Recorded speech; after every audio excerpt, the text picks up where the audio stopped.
What's up mga friends? Panibagong araw, panibagong buhay tayo ngayon mga friends. At kung bago pa lang kayo sa aking channel, welcome po sa Pamilyang Mapagmahal. At kung paano magiging part sa pamilyang ito, i-subscribe nyo na yan. Ganun lang kadali. For today's video mga friends, ipapakita ko sa inyo yung mga pukpukang event na naganap, pinagtrabahoan namin sa catering for this month mga friends. So ito yung yung video na nakikita nyo, ito yung mga bago pa naganap yung event. Tapos ito, na-amaze lang talaga ako dito sa kanilang yung oval nila mga friends, na yung football court. So ito, balik tayo dito. Ngayon ay ito yung may laman na yung buffet table natin mga friends. So nagaganap ito sa Ateneo mga friends, grade 11. Tapos yung buffet na nakakulay dilaw mga friends ay ito ay dilaw at saka red. Grade 11 din to sa kabilang room. So ito na yung malapit na mag-start yung ano. Tapos ito yung mga dining tables. Ito sa Santo Niño Village naman to mga friends, dito sa Banilad mga friends.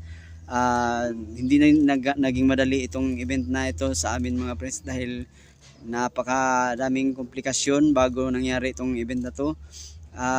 Kahit naman gaano kasama yung hindi umaayon sa amin yung takbo ng event mga friends, ay sa awa ng Diyos na itawid naman namin mga friends, at natapos din yung event na yun.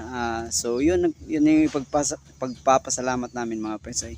Tapos ito na naman yung yung nandito kami sa may bandang J-Mall, malapit sa J-Mall mga friends.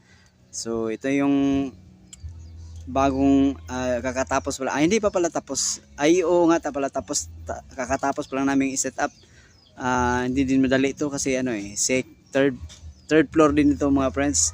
At yung siniserban namin dito, pagkakalam ko incheck yata eh.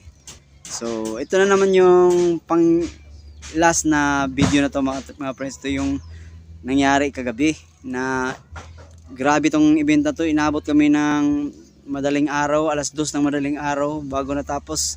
Sobrang halos kami lahat ng mga waiters mga friends, dahil sa successive yung event na ginanapan namin mga friends. Kaya yun, grabe yung stress namin mga friends. At ganun pa man, binayaran naman kami ng gusto. May mga doon, alam naman natin pag mga ganitong event sa December mga friends, kumbaga malimit mabigyan ng mga reward o ano ba yan, mga incentives. Ayan, ganun talaga kasi season kasi ngayon eh.